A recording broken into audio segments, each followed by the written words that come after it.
Welcome to Retire Smart with David Brooks. I'm Chip Maxwell.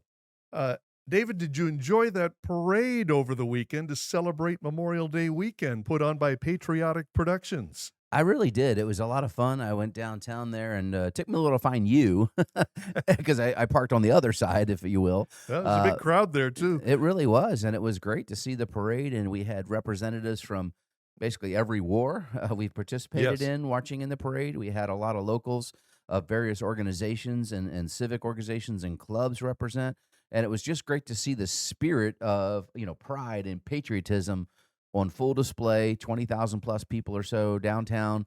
Followed up by an amazing concert, and so it was just awesome, and it was really cool. We had you got to MC this along with one of our clients, a near and dear Yes. friend, Yeah. Miss Sharon Orduña. So we're so grateful for that as well, and we were proud to sponsor it. And it was great. I actually ran into several friends while we were downtown there, so it was really cool to see. And man, the weather, it was a Chamber of Commerce day. I was It really was. surprised though.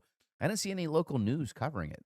No, we're going to have to get the word. This has become basically the kickoff summer event. I know on the calendar it's not until June 20th or 21st, whatever. This is really becoming culturally the summer kickoff event in Omaha. This was the third annual Patriotic parade and concert put on by Patriotic Productions. That's Bill and Yvonne Williams, the people that put on the honor flights years ago, and they're carrying through with their patriotic advocacy. And that's why they did it, David. You said, wow, this is it's celebrating everything that's positive about America. They decided, we need something to push back on some of the negative vibes of recent years. And I would say that the parade and concert are succeeding wildly on that score. Well, yeah, this is the third year, and basically they've just about doubled the crowds each year or so, right? There was I think they estimated 5 to 7,000 the first year they did Yeah. this, And and the Leahy Mall is yeah, looking great. yeah, And the mhm, amphitheater down there, it yeah. just is. It was really nice to see all that. Unfortunately, we're going to tear it all up and put in a expensive streetcar for no reason. But anyway, Easy, easy. Okay, let me redirect. Let's bring it home here to Retire Smart. Social Security, a packed workshop, a couple of packed workshops for smart protection, our property and casualty insurance division. In fact, you and Michael Luna are going to visit more about that in the next segment. It's we're taking a little breather right now, but people should stay tuned because every quarter we fire up these workshops and they fill up, David. they do. They really do. So we'll have a bunch of them. I think we've got some scheduled. I just don't have the dates in front of me here coming up. But usually we try to take the class schedule as we get into the first 2 weeks of June. We have a lot of folks on vacation and what have you. Kids is just fresh out of school, so Right. kind of try to pause that schedule a little bit. But we do still have a couple of great taxes in retirement workshops coming up as well that we might be able to get some folks registered for, and we'll have to get the dates out for that. Well, David, on to the news we go. And debt ceiling negotiations are dominating the news. And as we record this midweek, things are still somewhat fluid, in a state of flux.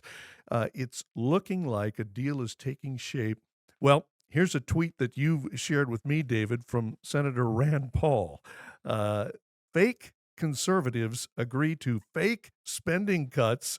Deal will increase mandatory spending about 5%, increase military spending about 3%, and maintain current non military discretionary spending at post COVID levels. No real cuts to see here. Conservatives have been sold out once again. Congressman Chip Roy, Freedom Caucus member Chip Roy, is among those saying, "Well, I can't support this. We've got to fight on the right, David. What do you think's going to happen?"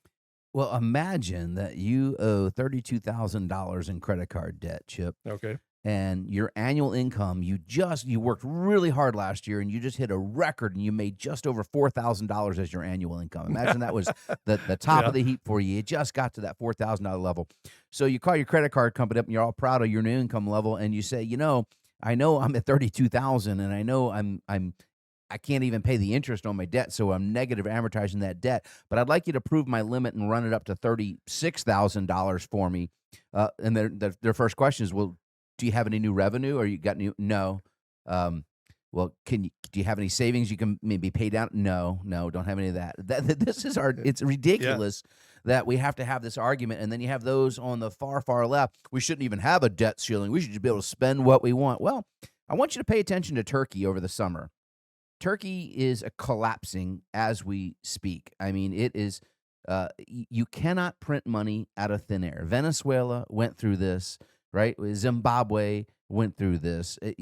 Time after time, you cannot print your way out of inflationary pressures and spending. You have to actually be fiscally responsible. And Rand Paul is absolutely correct, Chip, in that there's no real savings here. Basically, Kevin McCarthy's deal would cut about $50 billion in spending. That's about a day's interest. Yeah, that's chump change, unfortunately, right now at the federal level. And it does not cap any spending for the next almost 2 years under the plan that's currently being talked. And again, we're recording this before the weekend, so the deal may change because as of this recording, you got a lot of the Freedom Caucus members vocally saying we're not voting for it, and you're losing votes on the left side and the right side of the aisle. Now, sometimes I would tell you that's not a bad thing, right? Because then that means some kind of compromise is happening. But I'm sorry, when it comes to this kind of spending, we are getting closer and closer to the point of no return where we simply cannot function as a functioning government. You cannot print your way out of it. So I believe that if it were me, I would agree that we'd have to raise the debt ceiling because we're here. Okay. As much as I hate that. But you must tie the raising to revenue generation. You Get cannot something in return. Yes, you cannot spend more than you make.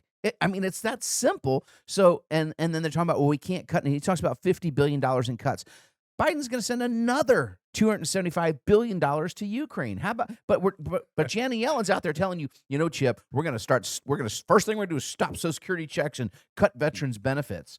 Oh, but we're going to keep giving free hotels and cell phones to illegal immigrants crossing our border in flux. We're going to keep sending money to Ukraine that can't give us any accountability or transparency on where the money's spent. It's absolutely ridiculous, whether you're a Republican, Democrat, Independent, or anything else. It's absolutely insane. Let me give you a quick summary this was on Twitter, and I don't have the reference in front of me, but we can probably get it and stick it up. But basically, here was somebody who's a pretty big following on Twitter. The debt ceiling is to be raised for 2 years. It cuts spending by $50 billion. $10 billion of new IRS funding is clawed back. So the IRS still gets the bulk of their funding, $70 billion. For those 83,000 new agents. No budget caps after 2025. No new taxes or government programs. A boost in defense and VA spending, and domestic program spending frozen for 1 year. The deal was agreed to in principle, as we said, but this spending cut is 0.2% of our GDP. So it's ridiculous. And we're already at 132% debt to GDP. All right. And so to give folks out there a history lesson, Chip, the only time we did this prior to 4 years ago in our history was you got to go back to World War II. And in 1944, we raised the top marginal tax bracket to 94% because we went to 102% debt to GDP ratio. And to get that genie back in the bottle, Chip, it took almost 3 decades, and you had to go all the way into the 60s, and JFK reduced taxes, and the top marginal rate was 90 down to 70. And folks, you got to understand, people are like, oh, that's not mine. That's millionaire's tax bracket. The lowest tax bracket was 20%. That was the low. Chip, today, 52% of income earners in America pay zero in income tax.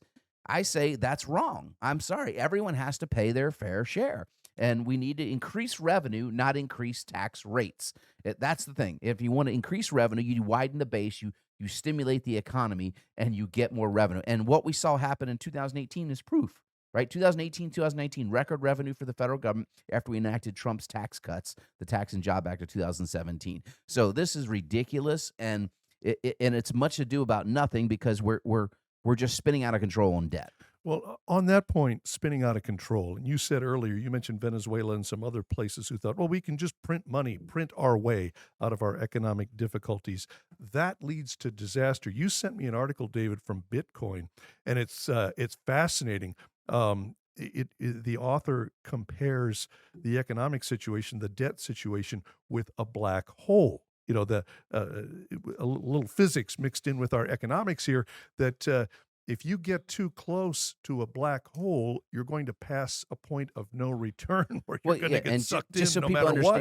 understand the physics of a black hole. I used to love studying this stuff when I was younger, but basically a black hole is in theory it's sucking everything in. The gravity is so strong it pulls everything, including light, the fastest thing we know in the universe. This the speed of light, it can't even escape it. So once you get too close, you can't get out, right? You're going to get sucked in and put it in a sci-fi movie terms. Imagine you had this giant spaceship and you come across this black hole. You turn around and hit the max thrusters. Well, you're not going to be able to travel unless you can travel faster than the speed of light. You're probably not going to have what we call escape velocity and get out of that black hole. Well, it's the same thing with our debt ceiling. Once our spending gets so far out of control, the interest that we have to pay on our debt will consume our budget. And right now, the four biggest line items, Chip, are Medicare, Medicaid, Social Security, and defense spending. And as of this debt raising, defense spending will actually notch below. It will become number 5, and number 4 is going to become interest on the debt. And it is projected that by 2026, so just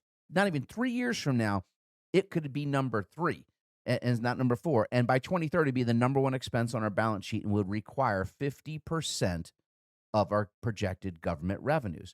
How are you going to get a way out of that if we can't just draw the line and say, okay, we're gonna have to make some tough decisions, we're gonna have to make some tough cuts. But hey, you know what? If you're gonna make tough cuts, I think the American public would withstand that, would understand that. But let's cut the non-citizens' benefits first in reality, right? And let the American taxpayer get the benefit of the dollars they're being collected. They should be for goods and services they receive. But no, we're taking the dollars and spending them on other people. And I think that's going to have people pretty upset when they realize how bad it is. Well, and as you often point out, when it comes down to a choice between spending cuts or tax increases, which way is the government going to go? Yeah, they're going to raise so, taxes. so that brings us to the report card, because part of the report card, comprehensive review of your entire financial situation, is the tax situation and tax planning. Not just tax preparation, that's what an accountant does. Tax planning, looking out over the horizon, what's likely to happen. Well, let's get you properly positioned for that so we can minimize the damage. That's part of the complimentary report card. 402-369-7777. No charge, no obligation. We'll review your entire situation and see if maybe you need to make a few changes. The report card, get one at 402-369-7777. Up next, Retire Smart wants to be your one-stop shop for all your financial matters. That includes insurance. Stay tuned for another visit with Michael Luna of Smart Protection, next on Retire Smart with David Brooks. Welcome back to Retire Smart with David Brooks. I'm Chip Maxwell. The R in a SMART plan stands for risk management. It is vital that you are properly insured so that your retirement nest egg is not wiped out by an unexpected damage claim against you. We have someone on our Retire Smart team specifically dedicated to minimizing your insurance costs while maximizing your insurance protection.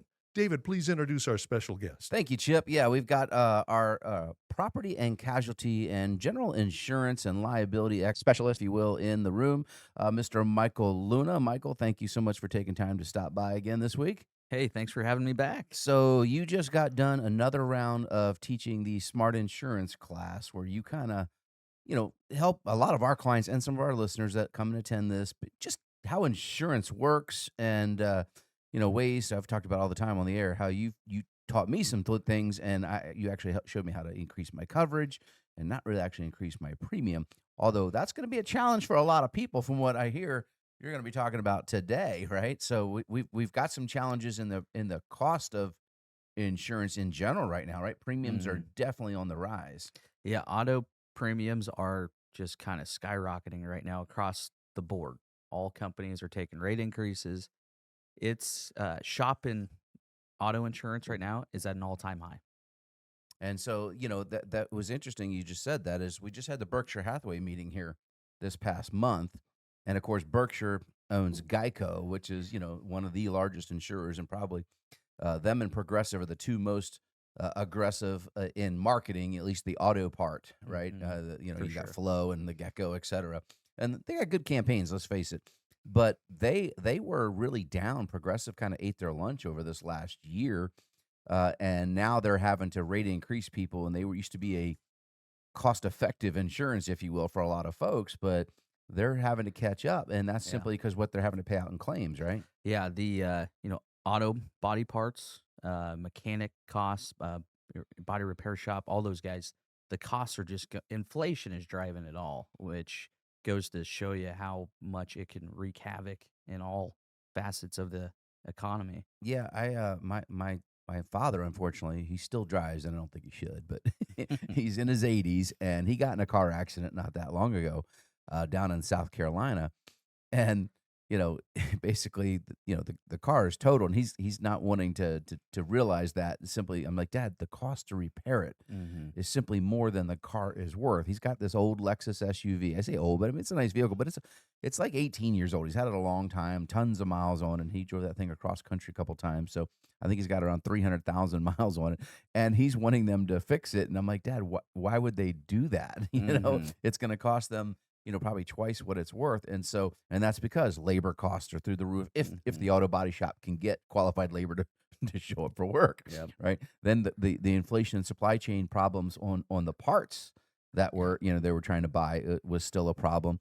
And then of course you had used car values just because of the Yep. all the stimulus money that went out in the economy went through the roof, Yep. right? And Yeah. now they're dropping like crazy. So now these insurance adjusters are going, well, wait a minute, that car was worth 30,000 a year ago. Today it's worth 18. I mean, that's a pretty big drop. And then are they going to pay to insure it? And so then they have to worry about gap coverage. I guess I'm bringing up all kinds of things. You could talk about Yeah. what is gap coverage. You can kind of explain that real quick. Basically, it covers the difference between the car value and the loan if it gets totaled, right? So you owe 10, the car's worth 7 now because when you bought it, it was worth 11. You paid down some, but that difference is $3,000 now. So the gap insurance comes in and covers that for you. And so a lot of people are probably going to be wishing they took out gap insurance Right? right now that are Yeah. going through that problem. Simply because the value of the cars are dropping right now. It's a deflationary pressure on used car values, but the premiums just keep going up. And when you're a family, a large family, if you're like me and you got Mhm. adult children and you're helping pay for their auto insurance and you're insuring 5, 6 vehicles, it's a pretty big bill. I know you always smile when I come in. It's premium time for me because you always remind me, hey Dave, you're one of my biggest customers. Well, and I'll tell you, big news this week. State Farm came out and said we are pulling out of California, the entire state. We are no longer writing home or any new policies.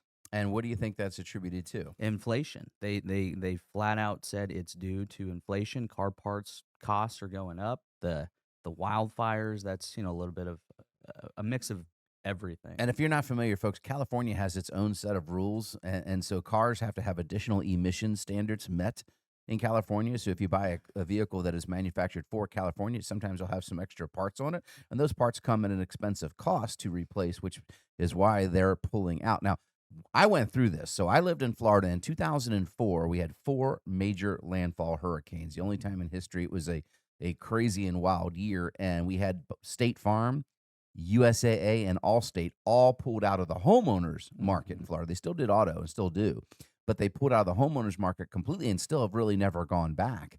And that's simply because they could not keep up with the cost of rebuilding. And when you have whole neighborhoods wiped out or lose their roofs due to hurricanes, it Yeah. got really expensive.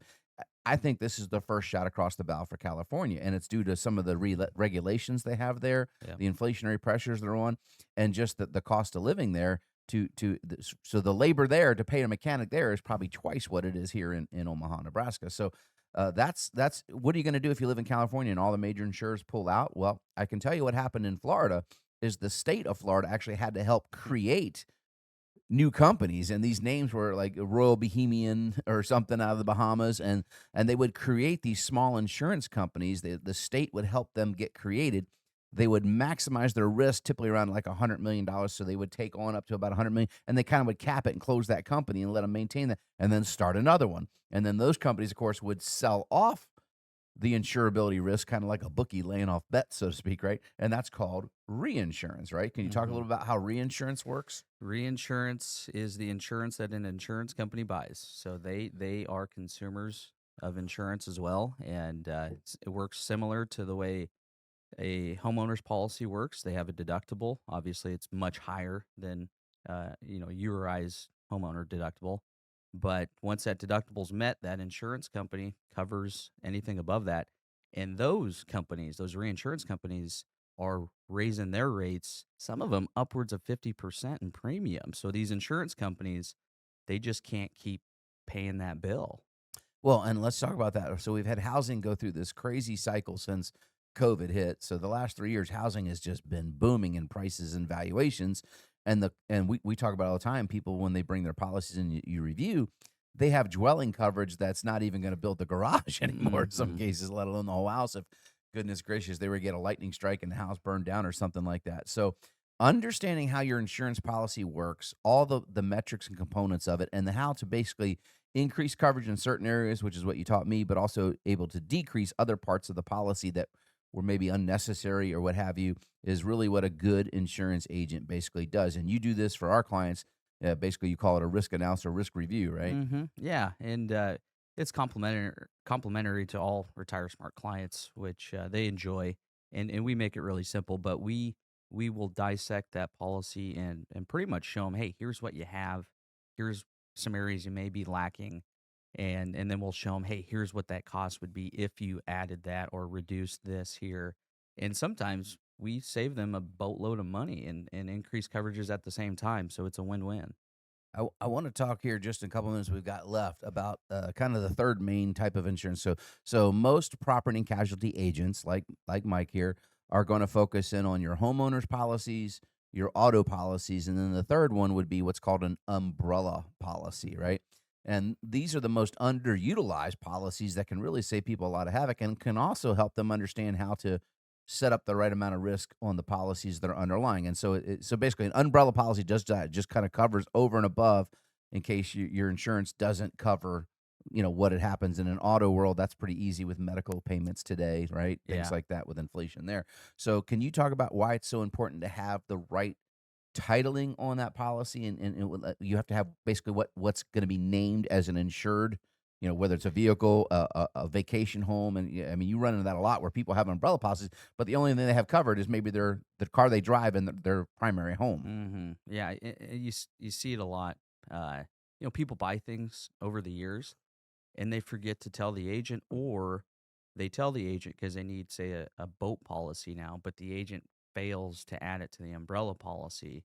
And now you're in a tussle with the insurance company if something ever did happen, which is the last thing you want to do. But the umbrella policy, yeah, it pretty much protects you from lawsuits. That's the main thing. It protects you from having to liquidate your estate or your checks being garnished. And for most folks here in the Midwest, they can start off with about $1 million of umbrella coverage over and above their pot for about $100 a year, right? It's not really very expensive. Yeah, we can get it as low as $100, and depending on what it covers, Right. how many autos, how many homes, Yeah, you the don't do price will mine go for up. $100, I notice. No, you have a large umbrella policy though. But it's really important that you understand you don't know what you don't know when it comes to risks and liabilities, and that's why for our clients we've created this division, Smart Protection, so we can have a professional like Michael Luna, who's been doing this for years, help just explain clients. And the great news is when he talks with our clients, I can tell you about 60% of them are we find out are really in really good shape, right? And you're able to Mhm. just give them that kind of good news, Yeah, right? yeah. We're just a resource for the client. We're here to help and educate them. Really, is our main goal. And they like it. It's all under one roof. It's convenient for them. But a lot of them, they're in a good place, and so it's just kind of second review. Well, I think that's awesome because it's nice that you're doing something right, and it reassures our prospective clients. But listen, if you're a listener to the station this week, we don't advertise Smart Protection out very much.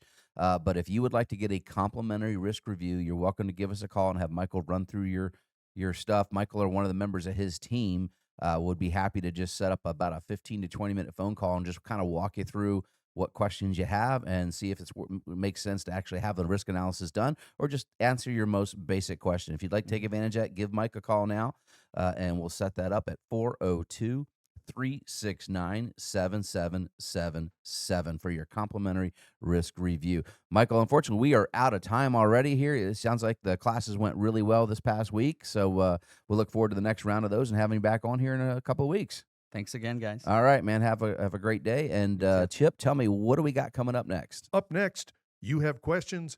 David Brooks has answers. Q&A is next on Retire Smart with David Brooks. Welcome back to Retire Smart with David Brooks. I'm Chip Maxwell. David, the first question in our Q&A is about the global economy. I saw a financial news item with the headline, German economy enters recession as first quarter GDP data is revised lower. I used to see things like that, shrug my shoulders, and move on because I'm not invested in foreign markets. Should I be more concerned? Can something like that affect my retirement portfolio? Absolutely, it can affect your retirement portfolio. Let's face it; it's a global economy, and you need to understand. However, your portfolio is laid out, you're typically going to have some investments that are listed as either global and international. And let's just take a moment here to explain the difference. Typically, when you see some kind of investment fund, a mutual fund, or an exchange traded fund, or what have you, if it says the word international, Chip, it's ex-US, so it's invest in things outside of our borders. If you see the word global, it's including the US plus those investments outside. So that's just a little education there, typically to explain the difference in the terminology. And then you're going to have investments that are going to be focused on certain areas. Europe, Asia, Japan, Africa, the BRICS, which is Brazil, Russia, China, et cetera, India. So there's different ways you can invest, and you want to allocate your dollars in a way that's going to get you the biggest bang for the buck. I can tell you, we recently added a small allocation. We've been since Trump's tax cuts, we were almost exclusively invested in the U.S. or have very heavily so. But we started towing back in the water because as COVID, the world's opening up, there was an opportunity last year in China. We took some exposure to China, and we actually recently added exposure to Japan for some of our portfolios. And Japan is coming out of a 3.5 decade conundrum where they printed too much money, and it took them 33 years to finally break out. And so this is what we don't want to do here. But they're the only economy really in the world that's actually on the upswing right now. But Germany, to the questioner's point, yes, is entering recession. Inflation in Germany is still over 6%. They just had inflation come out as of this morning's recording. Inflation in Great Britain, food inflation in Great Britain is at 33% right now. 33%. That's just unsustainable. The cost of goods and services moving around Europe and so the consumers there cannot continue to keep up, and therefore they don't spend as much on discretionary things, and is what puts an economy in recession. We've talked about it here. We've seen that kind of data here from freight and trucking we talked about in recent weeks, and that's what's coming, we believe, here to the U.S. So, yes, it can affect your portfolio, and so you should have someone do a risk analysis on your portfolio to let you know what type of exposure you have, where it is, and how big of a drawdown you may experience if we get into really, really rocky times. Well, I can't resist noting that is part of the report card process, risk management. All right, David, the next question is about the impact of artificial intelligence on labor. And the question says, I'm a fan of Dirty Jobs star Mike Rowe. He said in a Fox Business story that the robots are coming for your white collar job. His point was that skilled blue collar jobs are more secure because they can't be done by artificial intelligence. Do you agree? Absolutely. Now, certainly, automation and robots are going to affect every sector of the marketplace, right? We've seen that in automation in factories, manufacturing, but service jobs in the blue collar sector, right? Electrician, pipe fitters, plumbers, roofers, contractors, they are in short supply. People will love to find. In fact, my wife and I are still looking for certain of these contractors that we can rely on and trust that can be reliable and show up regular. And there's such a shortage out there. You can make a phenomenal living. So if you've got kids or grandkids that are trying to figure out their career path, we talk about all the time. College is simply not appropriate for most high school seniors. And I say most. College, in my opinion, is appropriate for about 30 to 45% at most of college or high school graduates because they can go get vocational training or certificate training and enter the workforce with a high quality, good paying job much faster without the burden of debt and make a wonderful living. And some people, and again, if I'm not a good hands-on guy, I joke about it all the time. I got all these tools in my garage. People are like, wow, what do you like to do? Those are Melissa's. Melissa's the hands-on person, right? I'm more like the delegator. I use a calculator and what's in my head. But it's a skill set I've learned to utilize where I have my skills, but I also know what I'm not good at. So I'm the grunt laborer. I will carry the drawer. I will up to her while she redid the bathroom or something or carry the tub out, but I'm not the one. You're the talking. unskilled labor. Yes, Yeah. absolutely. And so there is a huge opportunity and a shortfall right now. So folks, and even people that got out of college, but they can't get a job in their career field, which is very common, and they're trying to figure out what to do. You can get trained relatively quickly in these fields and earn a wonderful living. A friend of mine, he's actually a client, but he's retired electrician, union guy, worked in 3 different states, basically over almost a 40-year career.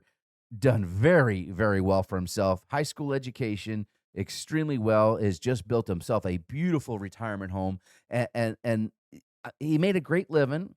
He loved what he did. He had an honest day's work for an honest day's pay his whole life. Had a great life, etc. And you can make a great living. An electrician right now, a journeyman electrician, can make between 110 and $150,000 a year right here in the Midwest states, and it takes about 5 years to achieve that. So you can start off making north of $20 an hour, get trained by somebody, and these guys are willing to train you and be an apprentice, if you will. And there's an old concept, right, from the old days, the apprenticeships that used to last 7 years, and then you go out on your own. But you would learn these skills and work for others, and we need to put that back. The old-fashioned value of hard work and skills are worth it. And I will gladly pay a good dollar for a guy that's going to do the job right the first time versus people like chintzy. Well, this guy will do it for $200 cheaper, and then you got to redo the job. You get what you pay for. Absolutely. Yeah. So Mike Rowe is absolutely spot on. If you're worried about technology taking over, and listen, look at fast food, right?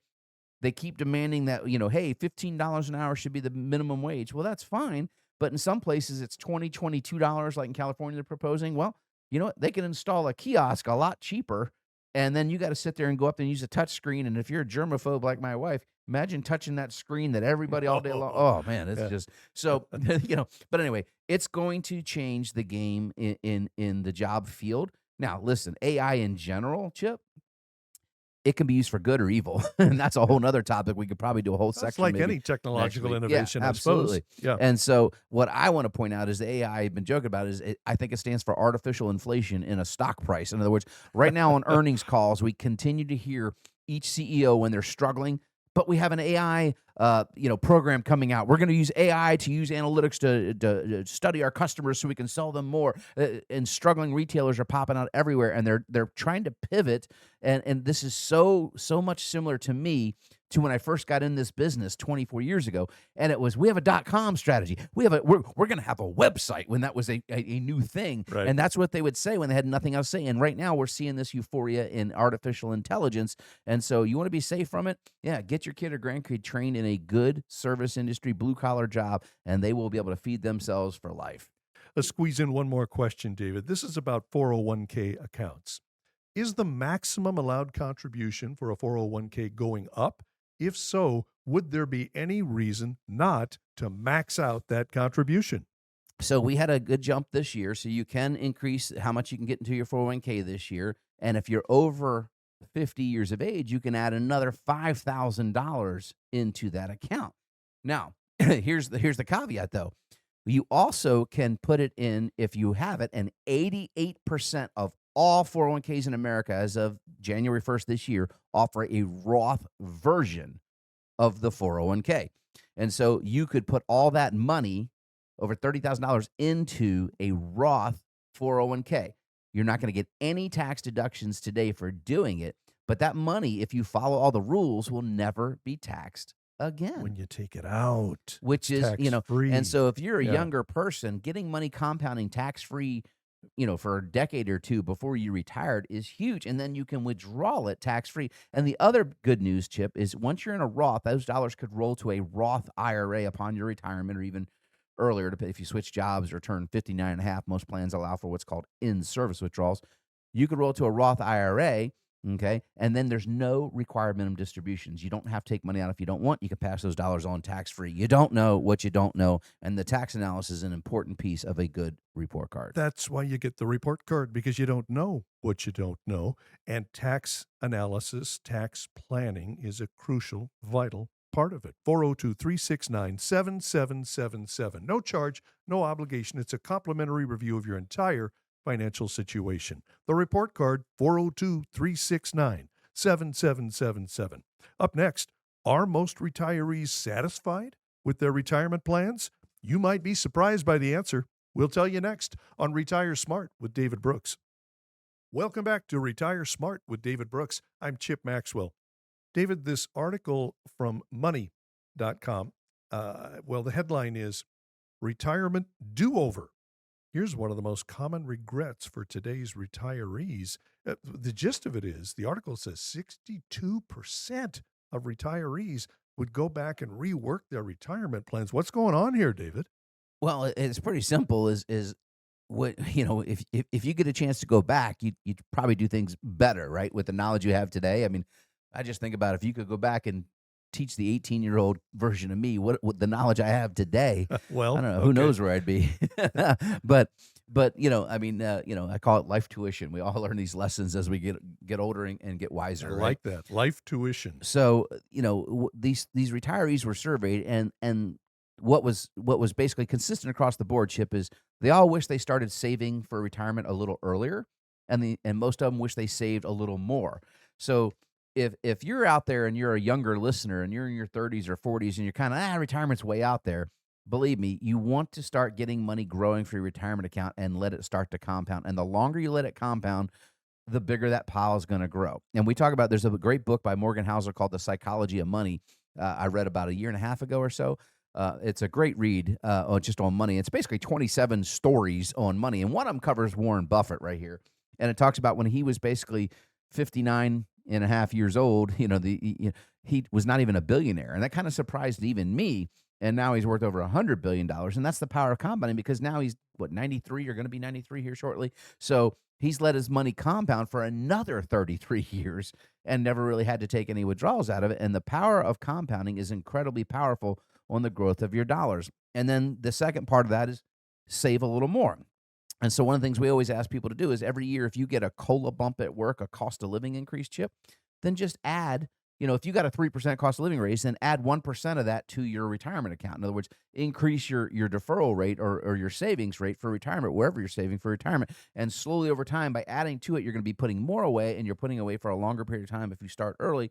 And then if you do it in a tax savvy mode, you're going to be in great shape. But the reality is that the article points out people need to have hedged risk investments. They talk about that a little bit. You don't want to have all risk on those investments you're getting there, and the need for a realistic, holistic plan because Social Security is not meant to be your number one source of income, and it will not keep up with the real cost of living. Well, I just want to make sure listeners understand it. When I see an article like this, David, it says nearly 2/3 of people are having regrets. Oh no, I don't think we did it right. I don't. Well, uh, it's not cast in stone. Come see us. That report card. There's no charges, no obligation. Let's look at your situation and see. When it comes to Roth conversions, David, you run into people who say, "Well, it's too late. I missed the boat on that." That's not necessarily true, though, is it? No, no, not at all. Regardless of your age, Roth conversions can be a viable strategy. In fact, Ed Slott, who we've referenced on the show many times, he's considered America's CPA, and I am what's called a Master Elite Ed Slott advisor. I go to his trainings twice a year to keep my certifications up. He's considered the guru, if you will, in our industry on IRAs and distributions. He just actually had an article out this week that he published that basically he's talking about you have 2.5 years left to take advantage of maximizing those Roth conversions because tax rates we know, and we don't always know this, we know right now we have a guaranteed increase in tax rates coming in just 2 years and 6 months and a couple of It's on the weeks. law books, the sunsetting of the Trump tax cuts. So, no, we cannot go back in time, but there are still a lot of options to explore. So, if you're one of those nearly 2/3 who aren't sure, who are having some heartburn, that's what the report card is for 402-369-7777. David, in the time we have left, back to taxes we go. And Gallup did a survey recently. Here's the headline. Americans' views of federal income taxes worsen. Well, I guess that isn't a shocker. Your comment to me when you shared this story, you said, "Well, 60%, 6 out of 10 say taxes are too high. Who are the other four who think taxes are okay?" What's your take on this survey, David? Well, and here's the reality is depending on who they surveyed, as I mentioned, over 50% of our taxpayers, and this has been for 3 years in a row now, pay zero income tax in this country. So they earn money, but they don't pay any tax on that money.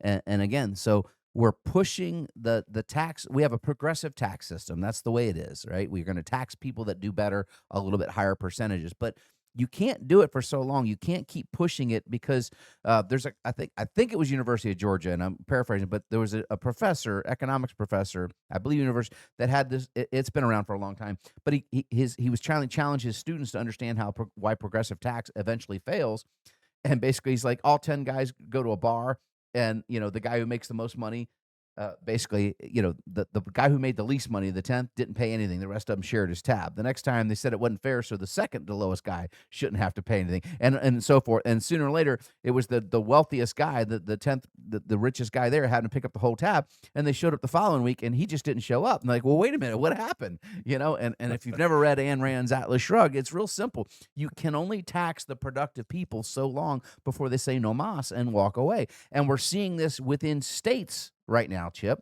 You're seeing people drive away from high income states, the states that are raising taxes like California, and they're going to low or no tax states like Texas, Tennessee, and Florida, et cetera.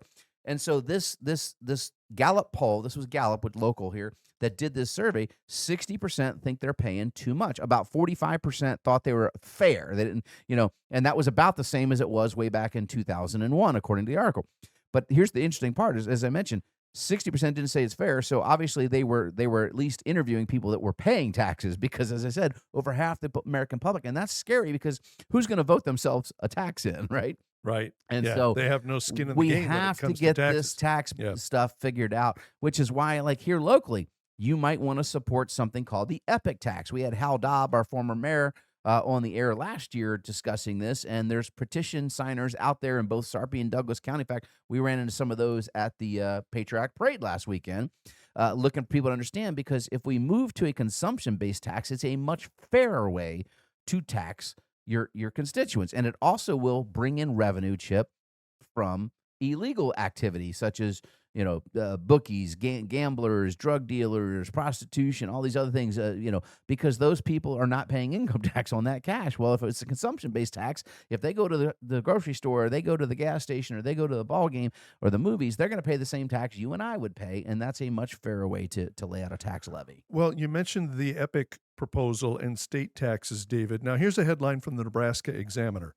Lawmakers pass Nebraska income tax cuts, property tax offsets, child tax credits. There's been at least some progress in Nebraska on the tax front, would you say? I would say some progress, yes. Okay. And, It's and, still and not, you're still for the EPIC tax. Yeah, because But again, this requires so many people. There's so many people right now. Pete Ricketts did a good job of trying to put some money into the tax relief fund, property tax relief fund, but there are tens of thousands of Nebraskans that don't claim it because they don't know any better, right? You shouldn't have to go hire somebody to get the tax relief that your state should be automatically providing to you. And again, we're still not mandating caps on the school boards, which are the biggest problem with our taxes here in the state of Nebraska by far. And you're seeing people walk away from public school system. People are transferring their students to private schools in record numbers. You just saw another 1,200 teachers resign as the end of this school year here locally in Omaha.